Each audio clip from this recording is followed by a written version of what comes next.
this isn't a quarterback thing, but it's something that's happening right there in your area in Arizona, was Demercado flipping the ball too soon before crossing the goal line. After we saw A.D. Mitchell do it, it absolutely turned the game for Arizona. Everything that happened after it isn't Demercado's fault, but it was the beginning of it. And, Coach Jonathan Gannon went up to him and aired him out. I don't know what he said to him, but it was an airing out that Gannon apologized for, and then the team fined Gannon 6 figures for it. What's your take on all this, Kurt? Because there's back and forth about, hey, a coach isn't allowed to air out a player for a bonehead move, and he apologized. Yeah. I don't know if he said something that he shouldn't have, but I give the floor to you on this, Kurt. Yeah, I think it was the physical part of the interaction where the fine and the apology came from.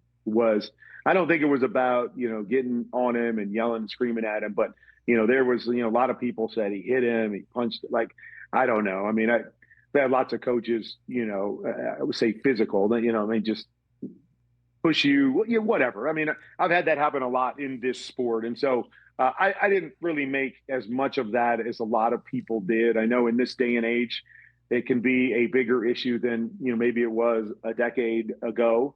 But I believe that's what the apology was for, was, the physical nature of it, shouldn't have done that, blah, blah, blah. I have absolutely no problem with any of it. Now, I know the young man feels as bad as anybody.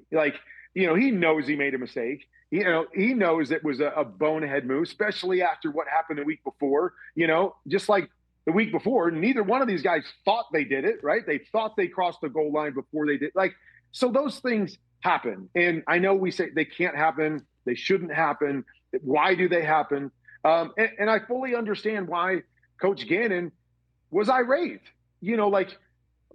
Guys, we're pros. You can't do that stuff. We just saw it. I don't know if they talked about it too. We just talked about it after last. You can't do it. So getting angry, I have no problem with that part of it either. Getting in his face. And I wouldn't think the player would either. I think if that happened to me and a coach came and yelled at me, I would be like, I deserve that.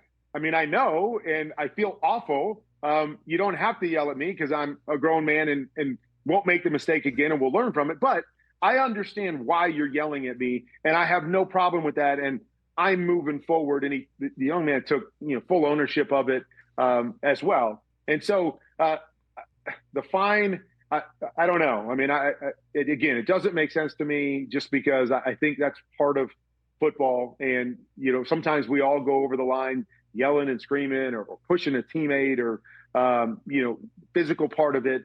I just think that's part of the game. And I don't think there was, any ill intent there, by coach to hurt the player. It was just one of those moments. Hey, you made it all the way to the end. Thanks for that. Check us out every single day streaming live on Disney Plus and the ESPN app, 12 to 3 Eastern.